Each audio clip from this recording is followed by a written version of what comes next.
Good morning my dear student. बेटा जैसा कि हम लोगों ने पहला चैप्टर स्टार्ट कर लिया है 11th का केमिस्ट्री का बेटा, जिसका नाम क्या है, बेसिक कॉन्सेप्ट्स ऑफ केमिस्ट्री। इसमें हमने केवल हम बेसिक नॉलेज जो है केमिस्ट्री की वो सीख रहे हैं। यानी कि ये जो पहला चैप्टर है बेटा बहुत ही इंपॉर्टेंट है आगे आने वाले जो चैप्टर्स हैं उनके लिए।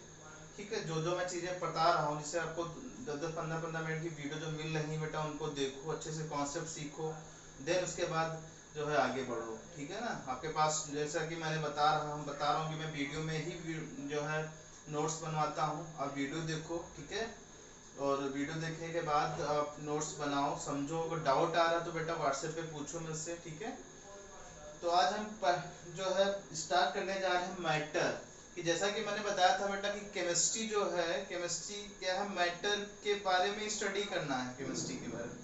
तो हम केमिस्ट्री समझने पहले हमको मैटर को समझना पड़ेगा कि मैटर है क्या चीज़, तब तो हम उसकी केमिस्ट्री समझ पाएंगे बेटा। क्योंकि जो मैंने बोला था कि जब हम एटॉमिक लेवल पे कोई चीज़ स्टडी करते हैं उसी को केमिस्ट्री कहते हैं। तो एटॉमिक लेवल किसका करोगे, मैटर ही का तो करोगे। ठीक है ना, तो मैटर क्या होता है, डिफिनेशन लिखो बेटा, मैटर क्या होता है, डिफाइन करो। कैसे डिफाइन करोगे,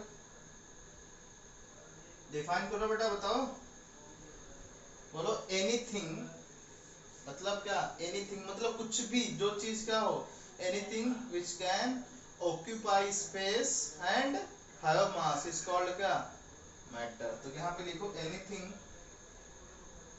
anything, anything which can, which which can have, which can occupy, sir बेटा, which can occupy, occupy space and have mass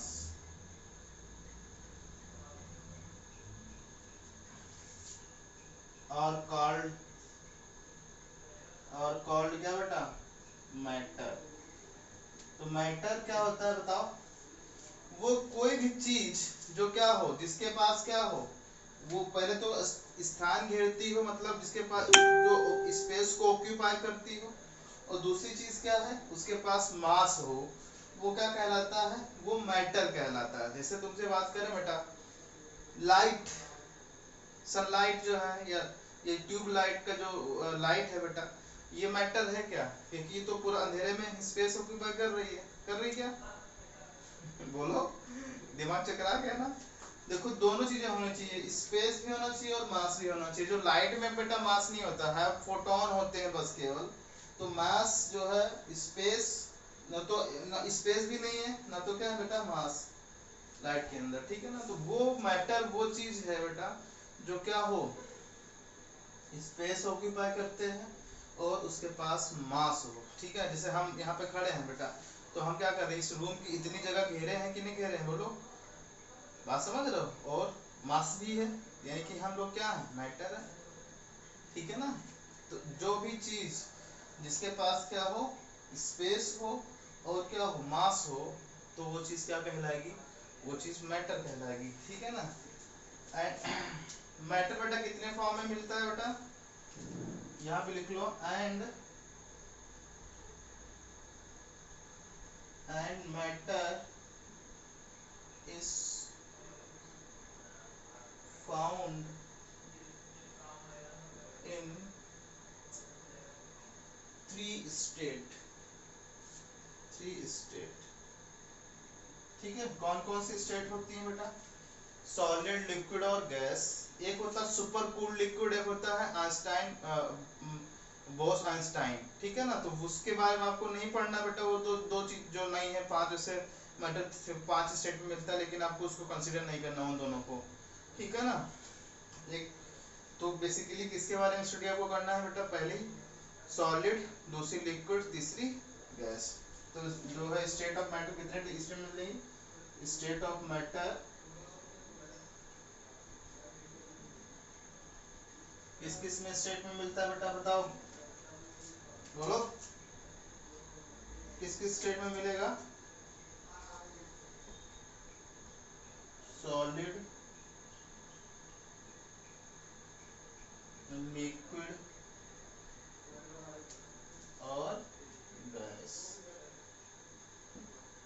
solid, liquid और गैस। मैटर 3 स्टेट में मिलेगा, कौन सा? सॉलिड, लिक्विड और गैस। एक क्या होगा? सुपर कूल्ड लिक्विड होगा बॉस आइंस्टाइन, तो उसके बारे में आपको नहीं पढ़ना है बेटा, जैसा कि मैंने बताया 3 के बारे में पढ़ना है अच्छे से, ठीक है। तो जैसा कि मैंने बताया बेटा, मैटर है, कोई भी मैटर हो उसकी जो 3 फंडामेंटल स्टेट होती हैं कौन कौन सी होंगी? सॉलिड, लिक्विड और गैस, ठीक है, अच्छे समझ में आ गई। अब मेरा एक क्वेश्चन है आप लोगों से कि सॉलिड सॉलिड क्यों है, लिक्विड लिक्विड क्यों है, गैस गैस क्यों है? बताओ क्यों आगे बढ़ना, जहाँ पे क्यों, कब, कहाँ, कैसे आता है तो वो क्या साइंस कहलाती है बेटा। तो साइंस को अगर आप समझना है तो आपको अपने आप से क्वेश्चन पूछना पड़ेगा, जैसे जैसे वैसे तुझसे पूछ रहा हूँ मैं कि सॉलिड सॉलिड क्यों है। तो सबसे पहला जो एग्जाम्पल है, जो सबसे पहला जो सबसे सटीक एग्जाम्पल, सटीक जो इसका रीजन है वो क्या कहोगे? स्टेबिलिटी। बात समझ रहे ना? स्टेबिलिटी मतलब कि कोई भी मैटर हो वो अपनी उस स्टेट में आना चाहता है, उस सिचुएशन में, जिस सिचुएशन में वो अपने आप को स्टेबल कर सके। जैसे तुमको पता बेटा, रूम टेम्परेचर पे वाटर लिक्विड फॉर्म में होता है कि नहीं होता? रूम टेम्परेचर पे, यानी कि रूम का टेम्परेचर कितना होता है? 25 डिग्री सेल्सियस, ठीक है। लेकिन जस्ट आप इसके अबव जाओगे, जैसे आप 90 या 100 पर जाओगे तो वही पानी वेपर बन जाता, यानी कि वो अब रूम टेम्परेचर पे क्या है? स्टेबल नहीं है। उस सिचुएशन में, उस कंडीशन पे वाटर उस सिचुएशन में मतलब इस जो है स्टेबल नहीं है। तो इसीलिए क्या करता है, वाटर अपने फॉर्म को चेंज कर लेता है। चेंज कर लेता है बेटा, चेंज कर लिया। क्यों चेंज किया? क्योंकि वो उस कंडीशन पे वाटर जो है 100 डिग्री सेल्सियस पे लिक्विड स्टेट में नहीं रह सकता है, तो वो अपने आप को कर लेगा, ट्रांसफर कर लेगा। यानी कि जो ये चीजें हैं ये केवल और केवल अपने आप को स्टेबल करने के लिए ही बनती हैं। मैटर की जो 3 स्टेट्स हैं बेटा वो डिपेंड करेंगी कि स्टेबिलिटी क्या है, लेकिन आप स्टेबिलिटी को फैक्टर नहीं बता सकते हो, ये तो मैं तुमको जैसे बता रहा हूँ। अब आपको क्या करना होगा, इनके एटॉमिक लेवल पे स्टडी करनी होगी भाई। जैसे तुमसे बोला कि सॉलिड, लिक्विड और गैस, सॉलिड, लिक्विड और गैस ये क्यों इस फॉर्म में मिलती हैं, इसके माइक्रोस्कोपिक लेवल पे मतलब एटॉमिक लेवल पे हम चर्चा जब करेंगे तब इसके बारे में हमको पता चलेगा ये क्यों इन स्टेट में मिलते हैं, ठीक है ना। धीरे धीरे हम स्टडीज की करते हैं क्या है। तो हमको एक चीज पता चली बेटा, जो स्टार बना के लिख लो, स्टार बना के लिखोगे बेटा, क्या लिखोगे?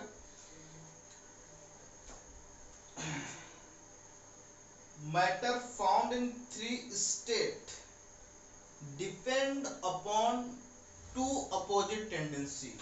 क्या लिखोगे बेटा? Matter found in 3 state comma its depends upon 2 two opposite मतलब बोलो बेटा, विपरीत, अपोजिट टेंडेंसी, 2 अपोजिट टेंडेंसी, ठीक है ना। पहला जिसका है बेटा, पहले जो टेंडेंसी है प्रॉपर्टी वो है म्यूचुअल अट्रैक्शन। क्या है बेटा? Mutual attraction, mutual attraction between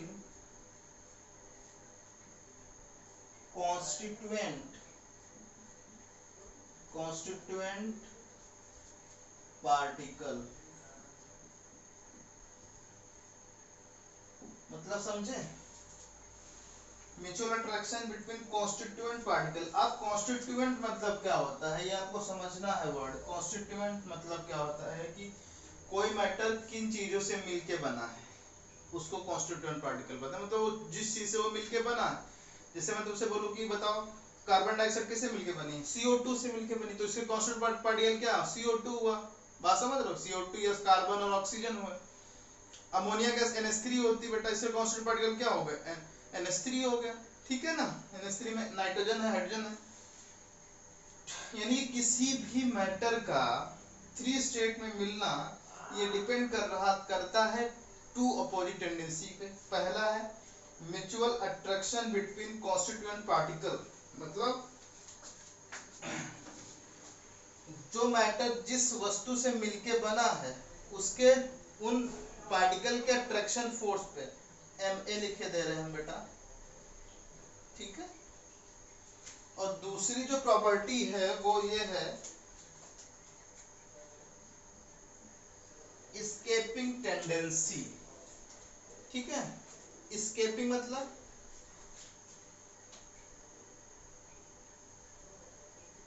escaping tendency between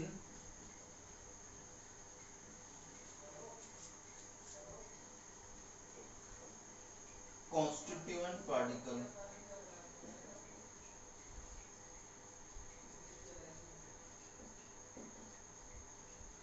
इसको क्या लिखोगे बेटा बताओ, escaping ET, escaping टेंडेंसी को क्या लिखोगे ET।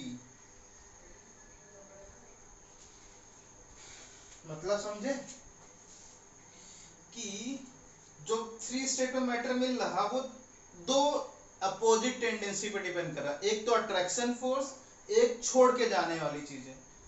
बात समझ रहे हो, छोड़ के जाने मतलब वो बाहर जाना चाहती हैं, एक अंदर आना चाहती हैं, तो 2 चीजों पर डिपेंड कर रहा था किसी भी स्टेट का। अगर मैं हम तुमसे पूछूं बेटा कि अगर इफ क्या हम इन टेंडेंसी के बारे में स्टडी करते हैं, किसी भी मैटर पे अप्लाई करते हैं बेटा, ठीक है ना। जैसे मैं तुमसे बोलूं कि बताओ बेटा कि इफ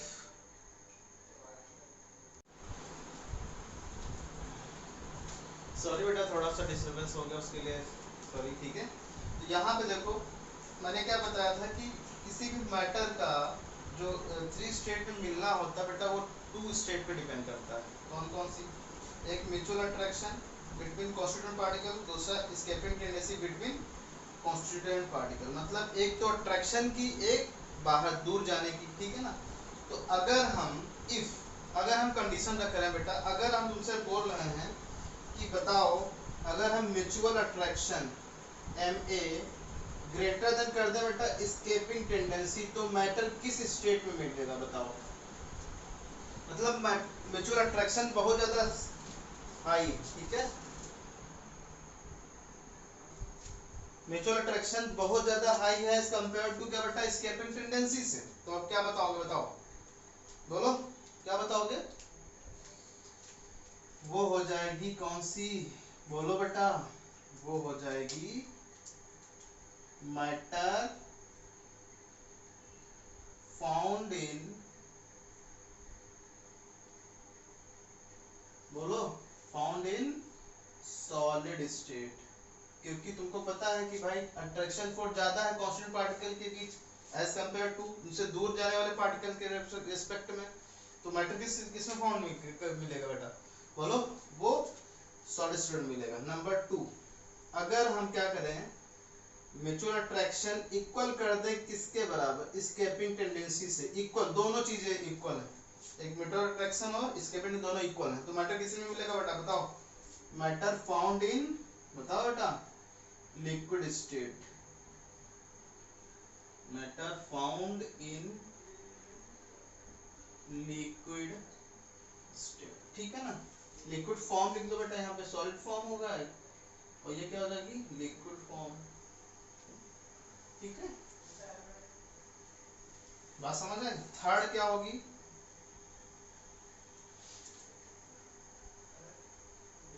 थर्ड होगी क्या, जब हम म्यूचुअल अट्रैक्शन लेस देन करेंगे एस्केपिंग टेंडेंसी, यानी कि अब एस्केपिंग टेंडेंसी ज्यादा हो गई तो मैटर किसमें फाउंड होगा बेटा बताओ। मैटर फाउंड इन एक ही तो रह गई, तो पता ही होगा सबको, मैटर फाउंड इन क्या गैसियस स्टेट, बात समझ में आ गई बेटा? तो ये जो थ्री कंडीशन है, इन्हीं के अकॉर्डिंग क्या होती है बेटा, कोई भी स्टेट हो वो डिपेंड करेगी। यानी कि दो चीजें, एक तो अट्रैक्शन फोर्स, दूसरा escaping tendency between the constituent particle. ठीक है, बात समझ में आ गई? अब मैं तुमसे पूछने जा रहा हूँ बेटा सॉलिड के बारे में। सॉलिड क्या होता है बताओ। अब हम इंडिविजुअल स्टडी करने जा रहे हैं, ये तो आपको पता ही हो गया बेटा कि सॉलिड सॉलिड क्यों है, गैस गैस क्यों है, लिक्विड लिक्विड क्यों है, बताओ क्या ना, बोलो। ये तो आपको लोगों को पता ही हो गया बेटा। अब मैं तुमसे पूछने, अब हम सीखने जा रहे हैं बेटा, देखो डिटेल डिटेल्ड डिस्कशन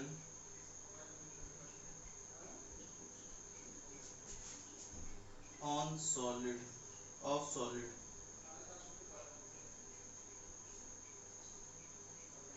हम सॉलिड के बारे में बेटा डिटेल डिस्कशन करने जा रहे हैं, ठीक है।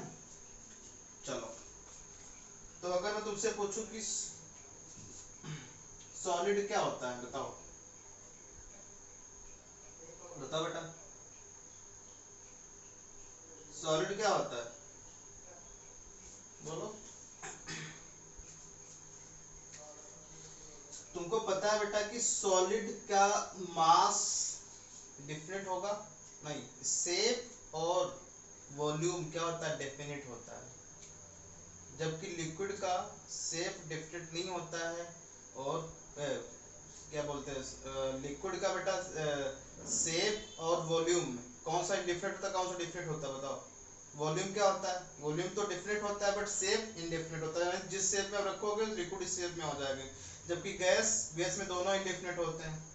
तो सॉल्ट क्या लिखोगे, दिस इज ए, क्या है बेटा ये, this this is a state of matter, state of matter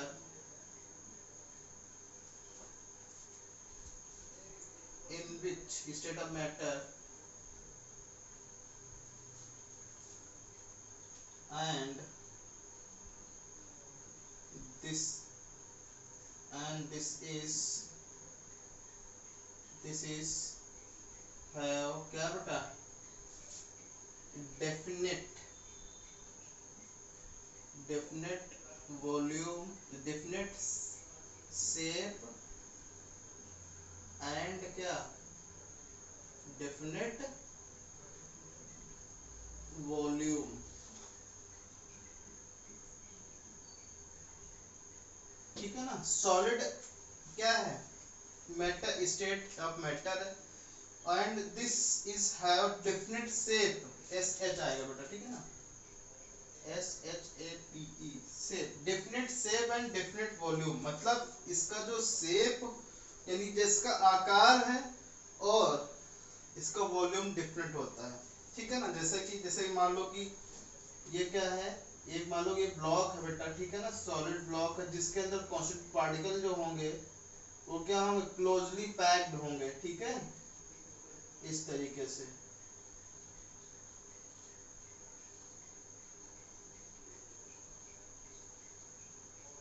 ठीक है, ये सॉलिड है। अगर मैं तुमसे पूछूं बेटा characteristic of solid, characteristic of solid क्या होंगे,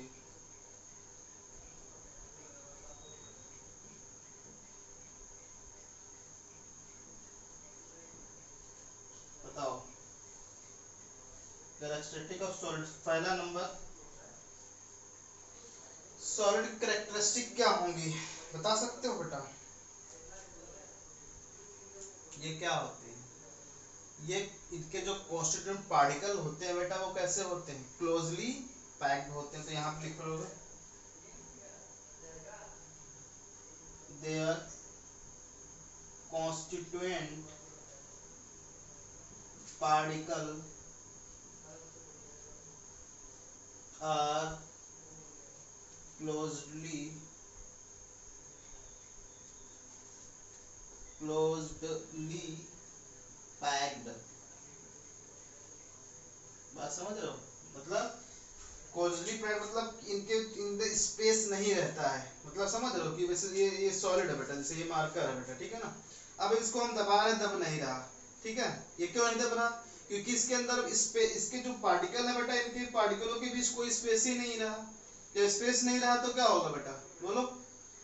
तो ये आप ये क्लोजली पैक्ड माने जाएंगे नहीं, यानी एक के बाद एक जस्ट इस एटम रखे हुए, एक के बाद जस्ट एटम रखे हुए हैं। क्या कोई स्पेस दिख रहा तुमको? कहीं नहीं दिख रहा ना बेटा, तो क्लोजली पैक्ड है। नंबर 2,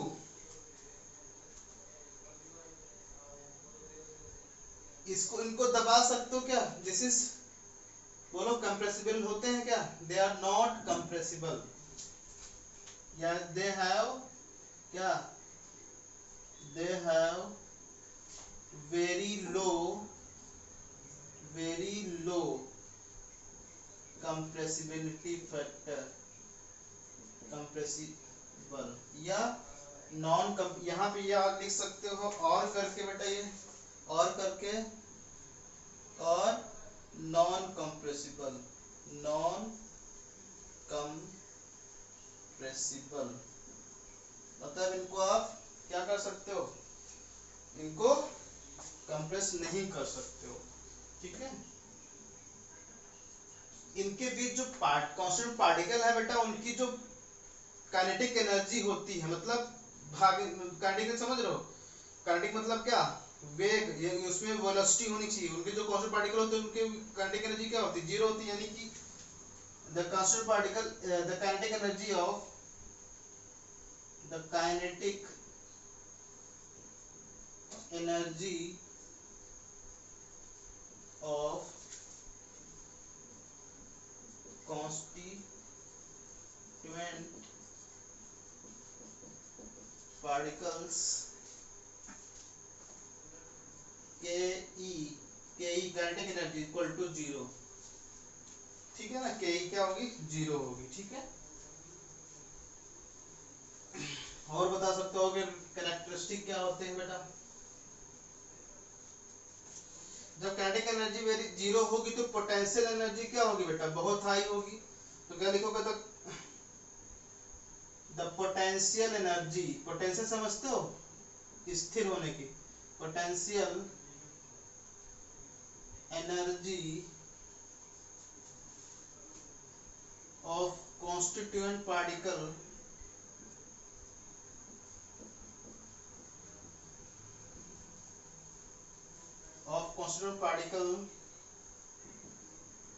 क्या होगी बेटा? हाई होगी।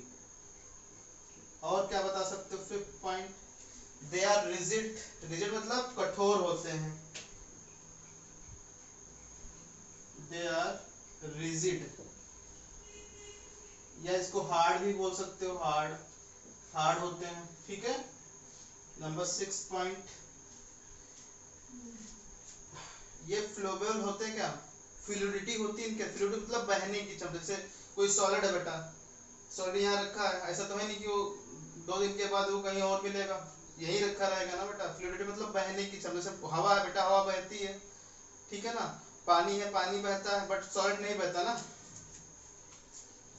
तो क्या लिखोगे? दे आर, तो यहाँ पे क्या होगा बेटा? दे आर नॉट फ्लो, ठीक है। 6 पॉइंट। और क्या लिख सकते हो यहाँ पे, बोलो? द, हाँ, force of attraction, 7 point, the force of attraction, the force of attraction between, between क्या बेटा? Constituent particle are very high, ठीक है। तो ये जो प्रॉपर्टी थी बेटा, कैरेक्टरिस्टिक थी सॉलिड की, उसके बारे में आप समझ गए हो ना, ठीक है। और बहुत सारी हो सकती है, जो मेन थी मैंने बता दिया, ठीक है ना। तो इस तरीके से आज हमने सॉलिड के बारे में थोड़ा स्टेट से पढ़ा है, ठीक है। फिर हम नेक्स्ट सेक्शन में लिक्विड और गैस के बारे में पढ़ेंगे, ठीक है बेटा। Thank you.